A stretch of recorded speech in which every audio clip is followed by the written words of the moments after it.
नमस्कार स्टूडेंट्स। तो आज हम पढ़ेंगे मोहनजोदड़ो सभ्यता के बारे में। एक नियोजित शहरी केंद्र जिसकी खोज 1992 में उत्खननकर्ता है रखलदास बनर्जी। ये खोजकर्ता भी कहलाते हैं। तो कालीबंगा है वो हनुमानगढ़ में स्थित है, जो वर्तमान हनुमानगढ़ है वहाँ पर कालीबंगा सभ्यता स्थित है। तो स्टूडेंट्स, हम मोहनजोदड़ो में सबसे पहले ग्रह स्थापना के बारे में पढ़ेंगे। जो ग्रह स्थापना है उसके बारे में पढ़ते हैं। मोहनजोदड़ो के निचले भाग में आवासीय भवन थे। मोहनजोदड़ो जो है वहाँ पर रहने के लिए घर, बड़े बड़े भवन हुआ करते थे। इन भवनों में एक आंगन होता था। तो जो ये भवन होते थे, हर भवन में एक आंगन होता था जिसके चारों ओर कताई के काम आता था। तो जो मोहनजोदड़ो का जो आंगन होता था, वो घर के जो भवन होता था उस भवन के बीच में ही एक आंगन होता था जिसके चारों ओर जो कताई का काम है वो किया जाता था। भूमि तल पर गली दीवारों में खिड़कियां नहीं थी। मतलब जो मोहनजोदड़ो के जो घर थे, जो भवन हुआ करते थे, उनके दरवाजे होते थे लेकिन वहाँ पर खिड़कियां नहीं होती थी, क्योंकि जो मोहनजोदड़ो के जो लोग थे वो प्राइवेसी रखते थे।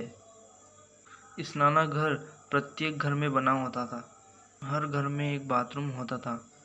स्नानाघर फर्श ईंटों से बना था। स्नानाघर में ईंटों से बना हुआ फर्श होता था। स्नानाघर की गली गली की नाली जुड़ती थी।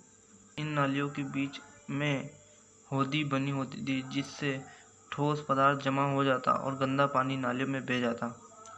यानी कि जो स्नानाघर होते थे उसमें, स्नानाघर की जो गलियाँ होती थी उसमें नालियाँ जुड़ी होती थी और इन नालियों में के बीच में एक होदी बनी हुई होती थी जिसमें जो ठोस पदार्थ, यानी कि जितना भी जो गंदा पानी था वो सब वहाँ जमा हो जाता था और वो नालियों में बह जाता था। तो अब हम स्टूडेंट्स पढ़ेंगे नालियों का जो निर्माण वो कैसे होता था। ऐसा मालूम होता है कि पहले नालियों के साथ गलियों को बनाया गया, यानी कि जो नालियाँ होती थी उनके साथ साथ गलियों को भी बनाया गया। फिर उसके अगल बगल भवनों का निर्माण किया गया।